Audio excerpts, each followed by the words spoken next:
Kelsey Smith's cell phone was pinging cell towers from the moment she was abducted. Her GPS coordinates were in Sprint's database within hours of the attack.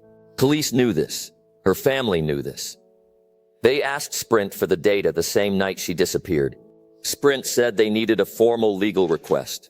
The request was filed. Sprint processed it. 4 days passed. On the 5th day, Sprint released the location data. Officers drove to the coordinates. They found Kelsey Smith's body in 45 minutes. She had been lying in that field for 4 days. She was 18 years old. The data that found her body had been sitting in a corporate server the entire time. Kelsey Smith was 18.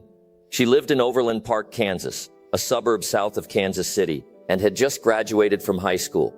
On the evening of May 5, 2007, she drove to a Target store near her home to buy a graduation gift for her boyfriend. It was an ordinary errand.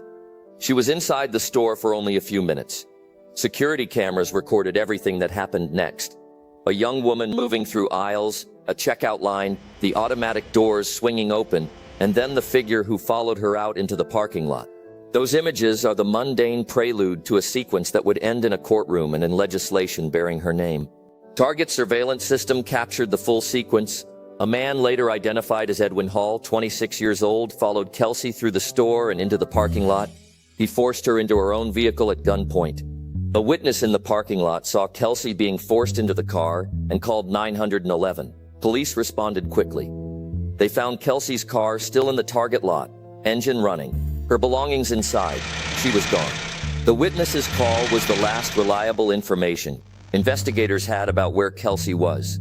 From that point, her location was unknown to everyone except Edwin Hall and to Sprint's cell tower network, which continued to record the device's interactions with the grid. In 2007, cell phones, even when not making active calls, communicated continually with nearby towers. That background chatter created a technical record, which towers a device contacted when handoffs occurred, and on some devices, GPS coordinates derived from embedded hardware. Law enforcement had learned to use these records in missing person investigations, and families learned to ask for them. Kelsey's family and investigators contacted Sprint immediately and requested the phone's location data. Sprint's response followed a standard corporate compliance posture: to release customer location data only upon receipt of a formal legal request. The family retained attorneys. Investigators filed the necessary paperwork. The carrier's legal team reviewed the request.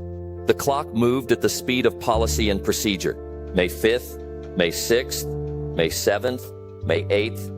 4 days elapsed during which Kelsey's family did not sleep, during which investigators had no physical leads, during which friends organized searches and her parents stood at press conferences and pleaded for any information.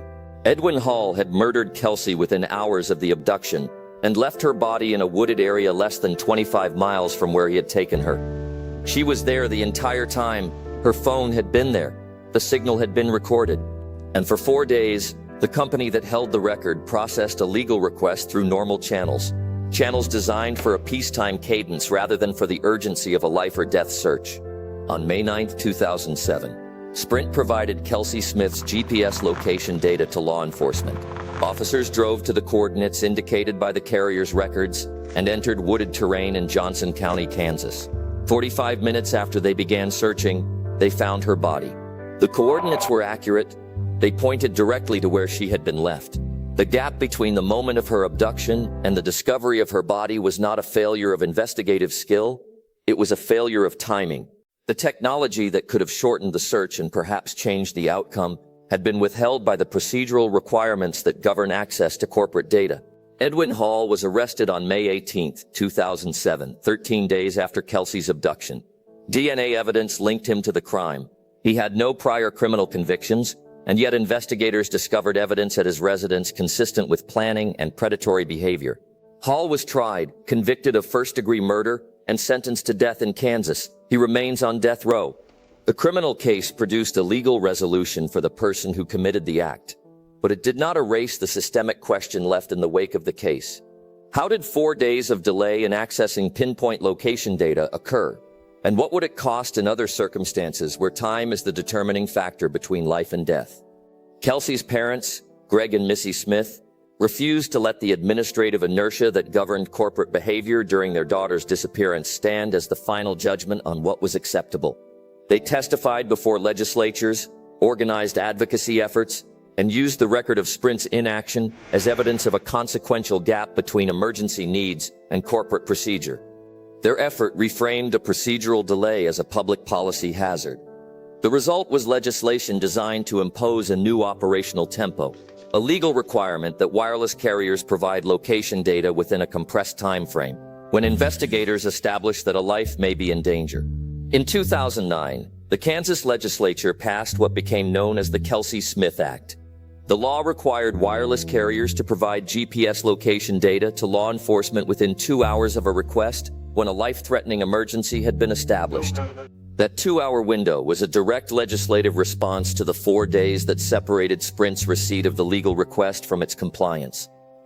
Missouri adopted similar measures. Indiana followed. Advocates pushed for federal legislation reflecting the same imperative.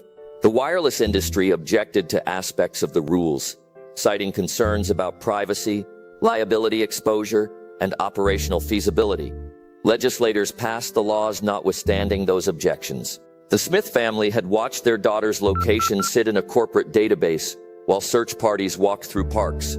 They turned that documentation of failure into a legal standard. The laws bear her name because her case supplied the evidentiary proof legislators used to justify changing the default. Kelsey Smith was in that field for 4 days. The coordinates that led officers to her body had been accurate from the moment she was placed there. Sprint had the data. They needed a legal request. The legal request took 4 days. She was 18 years old, and she had done nothing except drive to a store on an ordinary evening. Edwin Hall is on death row. Sprint's procedures were overhauled by legislation. The 2-hour requirement is now law in multiple states. None of it brought Kelsey back. All of it happened because her parents refused to let the system define the cost of those 4 days as acceptable. Subscribe to Case Files TV, because when every minute matters, 4 days is not a policy problem, it is a death sentence.